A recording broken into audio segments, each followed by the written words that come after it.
Chosen one, the agent stepped into the room with every protocol loaded, every defense rehearsed, every doubt sharpened like a weapon. But the moment his eyes met yours, something ancient flickered behind his stern professionalism. His breath shortened. His instincts misfired. The training meant to decode deception couldn't decode peace. He felt, for the first time in his career, that he wasn't examining a subject, he was standing in front of a truth his manuals had no language for. His heartbeat didn't rise, it steadied. His suspicion didn't sharpen, it unraveled. Every profile he had memorized, every tactic he trusted, every psychological cue he relied on, collapsed in silence. For years he had studied human tells, micro-expressions, hidden motives. But he couldn't find a single crack in you. Not because you were flawless, but because you were aligned. He realized, with a discomfort that felt almost holy, that he wasn't interrogating you, he was being confronted by the version of himself he'd spent a lifetime avoiding. He was being confronted by the version of himself he'd spent a lifetime avoiding. A silence settled between you, not the tactical kind you was trained to weaponize, but the kind that reveals things. For a brief second he forgot the badge on his chest, the oath he recited, the protocols ingrained into his spine. Something older than his career pulled at him, curiosity mixed with fear, or mixed with recognition, like a man staring at a constellation he's mapped 1,000 times but never truly seen shining. He began the interview exactly as instructed, neutral tone, controlled posture, eyes scanning your micro-gestures. But none of his methods worked. Your breathing didn't shift. Your pulse didn't betray tension. Your gaze didn't recoil. You weren't intimidated, defensive, evasive, you were simply there, anchored, unshaken, present in a way that made his own presence feel borrowed. His fingers twitched. His training screamed, everyone has a tell. But you didn't. Not one. Instead, he felt his own tells surfacing, nerves in his jawline, a quiver in his diaphragm, a sudden awareness of how fragile certainty feels when truth enters the room. He tried to resume control. He cleared his throat, adjusted his stance, tightened his jaw. Yet every question he asked dissolved before reaching you. Your calm had weight. Your stillness had gravity. He wasn't reading you, he was being rearranged by you. And the strangest part wasn't the shift he felt, it was the relief underneath it. As if a man who spent his life chasing shadows had finally seen something illuminated enough to end the chase. For the first time in his career, he wondered if he had misunderstood his mission entirely. Maybe he wasn't sent to investigate you. Maybe he was sent to witness you. He leaned back in his chair, pretending to review his notes, but the truth was simpler and far more vulnerable. He needed a moment to breathe. Something in the room felt heavier than air but lighter than fear, like the atmosphere just before a revelation. His pulse wasn't racing, it was synchronizing. Not with danger, not with threat, but with clarity. He tried to recall every briefing he had memorized before entering, approach with caution. Watch for inconsistencies. Note any signs of psychological manipulation. But none of those directives applied to what he saw. There was no manipulation, only transparency. No inconsistencies, only alignment. And the caution he carried began to feel foolish, like bringing a weapon into a sanctuary. His pen trembled slightly as he wrote the first line in his report, subject displays unusual emotional equilibrium. He crossed it out. It wasn't enough. It wasn't accurate. He tried again, presence disrupts standard interrogation dynamic. Wrong again. Too clinical. Too small for what he felt. He looked up at you and realized the failure wasn't in his vocabulary, it was in his framework. His entire field was built on identifying fracture points, but you had none. Your silence wasn't evasive, it was instructive. Your stillness wasn't defensive, it was sovereign. Each moment he sat in front of you, he felt less like an interrogator and more like a student sitting before a lesson that refused to fit inside a textbook. Then it hit him, the reason he couldn't classify you. You were not performing. You were not strategizing. You were not hiding. You were simply true. And truth, he realized, is the one thing no government agency trains you to confront. He swallowed hard. His voice softened without permission. When he asked his next question, it landed differently, not as an accusation, but as a confession disguised as inquiry. How do you stay like this? But you didn't rush to answer. You didn't lecture, persuade, or explain. You just held the space with a quiet dignity that made him feel, for the first time in years, that he had stepped outside the machinery of doubt and into the presence of something unmechanizable. And as he watched you, a single truth formed, a truth he didn't want to admit out loud. This wasn't a case. This was a calling. He felt his posture collapse into something human. Not the rigid, trained authority he'd worn like armor for years, but the posture of a man realizing he had never, not once, been truly present in his own life. Your calm, your groundedness, your lack of resistance, it all stripped away the bureaucratic shell he lived inside. For a moment he wondered if he should step out of the room, regain control, reset his breathing. But something in him refused to leave. Not out of duty, but out of hunger. A hunger for whatever it was you carried so effortlessly.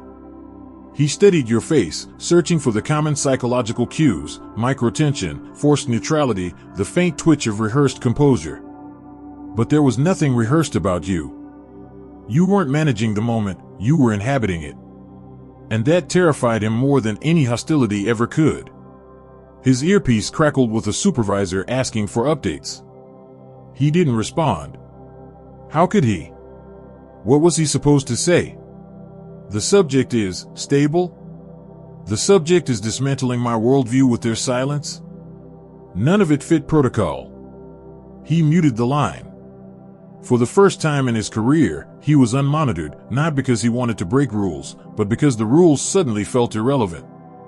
The framework of interrogation, suspicion, assessment, all of it felt like children's toys scattered around the feet of someone who had outgrown them. His gaze drifted toward the badge clipped to his belt, the symbol of authority, of duty, of identity.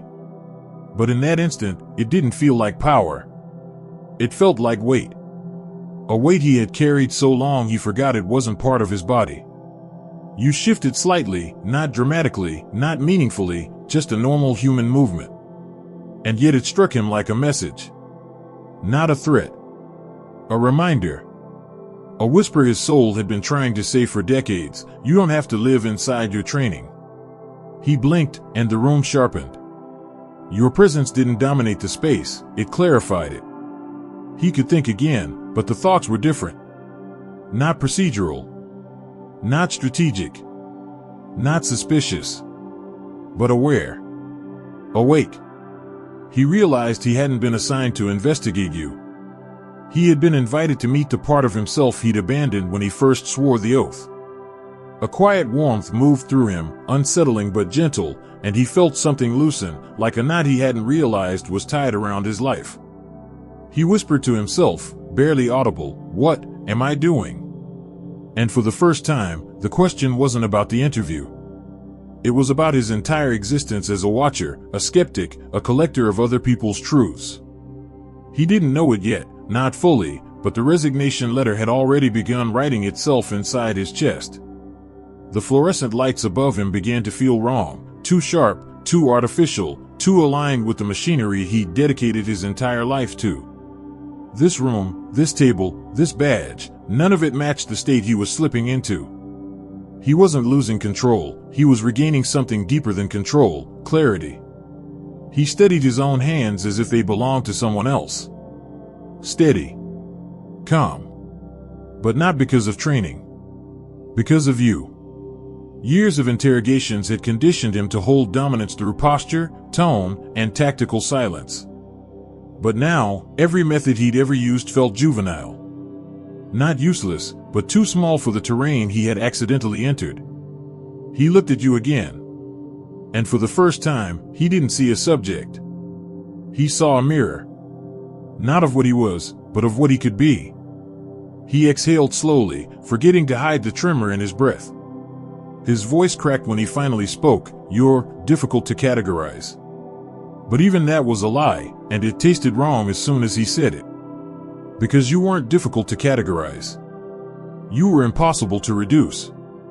He scanned the room, looking for something to anchor himself to, a notepad, a camera, the exit sign glowing red in the corner. None of it helped. The world he trusted had shrunk to 2 chairs and a presence that refused to be contained by definitions. He opened his notebook again, desperate for words.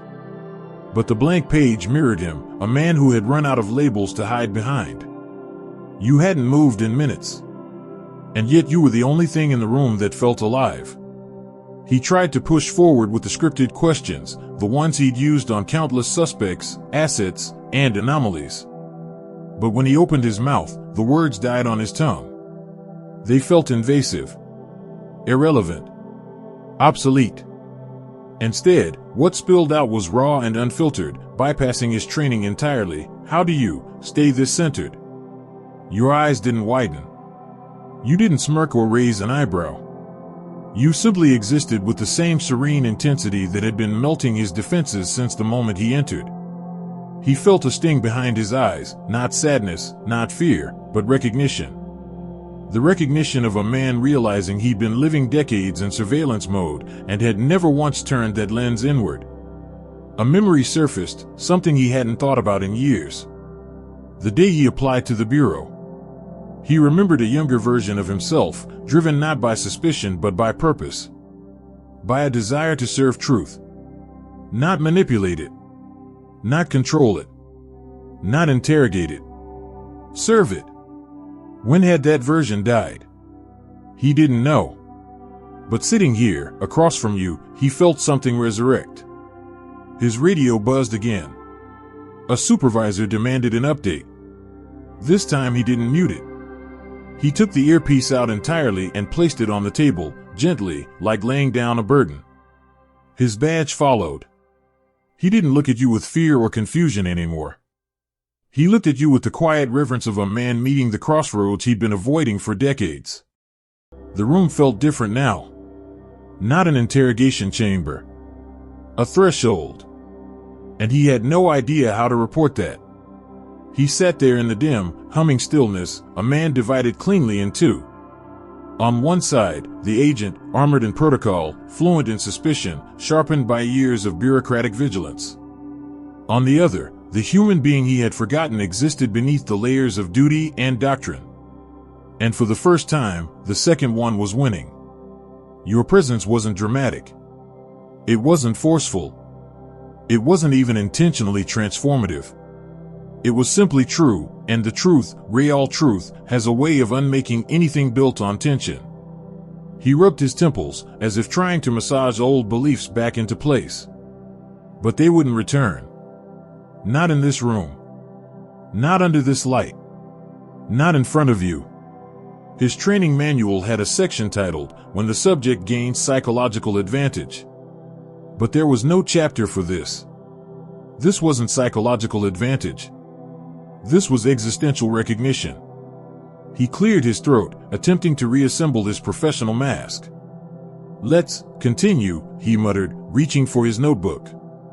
But his hands betrayed him, not with a shake, but with a stillness he didn't recognize. A calm he hadn't earned through training. A calm he had absorbed simply by sharing the same air as you. He flipped to a fresh page and forced himself to speak. "State your intention." It was a standard question. Neutral. Functional. Safe. But the moment the words left his mouth, he felt how absurd they were. State your intention. As if your presence wasn't already answering that without sound. As if intention needed vocabulary when truth was already radiating from your stillness. You didn't answer immediately. You didn't rush. You didn't perform. You just remained present, deeply, effortlessly, unshakably present, as if the room, the agency, the world could not push you out of alignment. And that silence did something irreversible to him.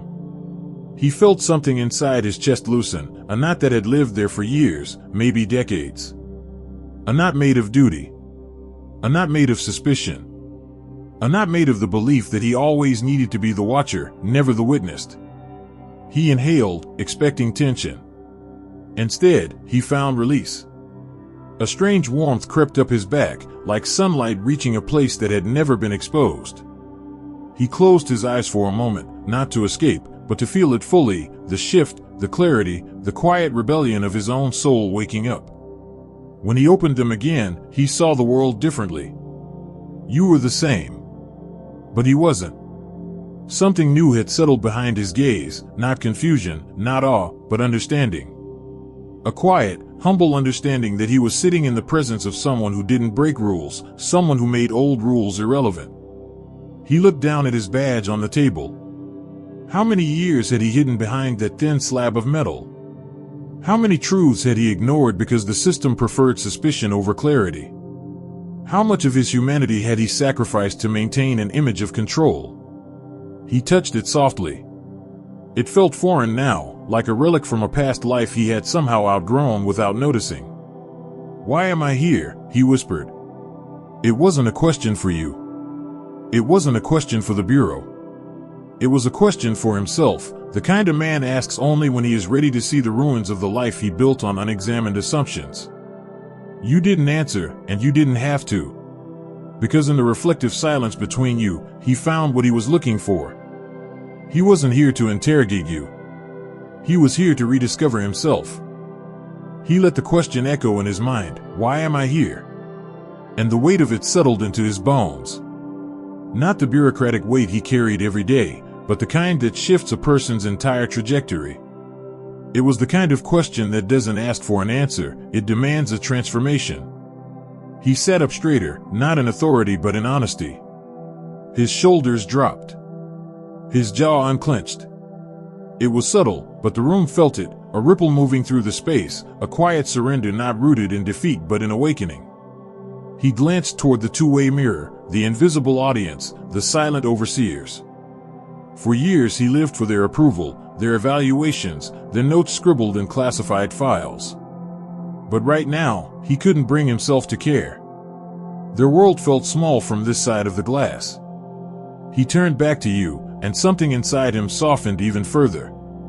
He remembered something his mentor once told him during his early training: interrogations aren't about extracting truth. They're about exposing fractures. He believed that for years. Built a career on it. Became one of the best because of it.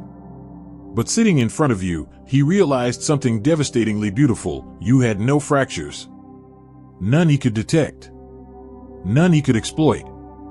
None he could weaponize. And that meant the only fractures in the room were inside him. His breathing changed, slower, deeper, as if he was inhaling for the first time without the constraints of suspicion. You weren't teaching him. You weren't correcting him. You weren't saving him. But your presence was revealing him to himself. He swallowed hard and finally admitted something he never said aloud, something even a trained observer like him struggled to recognize. "I'm tired," he whispered. The words surprised him. Not because they were true, he had always been tired, but because they felt like a confession to a priest, not a subject. As if you were the first person he had spoken honestly to in years. His voice cracked again, this time without shame. "Do you ever feel like you've been living someone else's life?" The question wasn't protocol. It wasn't in the manual. It wasn't in the script. It was a man finally asking what his soul had been screaming behind decades of surveillance footage and interrogation rooms. You didn't answer with words. You didn't need to. Your stillness, the calm, grounded, undeniable, mirrored the version of himself he had abandoned to become Agent _____, a title that suddenly felt like a costume he'd outgrown. He stared at your expression, unbothered, unforced, unmasked, and something clicked. He wasn't losing control. He was losing the illusion of control. And for the first time, that felt like freedom. His vision blurred for a second, not from tears, but from clarity washing away old identities. It felt like standing at the edge of a cliff and realizing the drop wasn't a threat, it was a passage. He leaned forward, his voice barely above a breath. "You're not what I expected." But even that felt insufficient. He corrected himself. "You're what I forgot exists." The words tasted right, honest, raw, unfiltered. He sat back again, a shaky exhale leaving his body, as if decades of tension were evaporating. He didn't know what the Bureau would say. what his supervisors would report, what the system would do with a man who just awakened in the middle of an interrogation.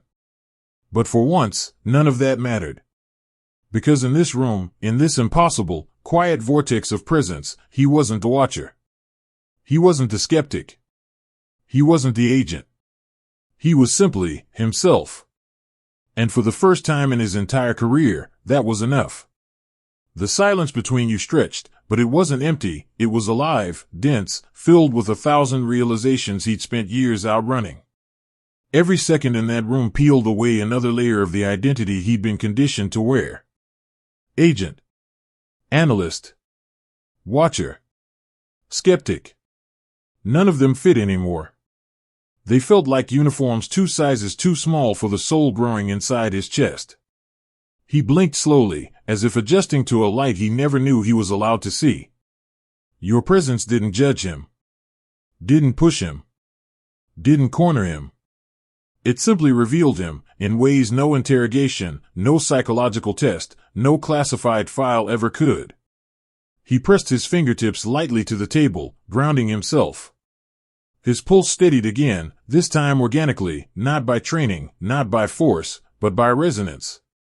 It felt like his nervous system was sinking to a frequency he had forgotten existed. He opened his notebook out of habit, but the pages stared back blank and irrelevant. Every question on his list looked childish now. Primitive. Insufficient.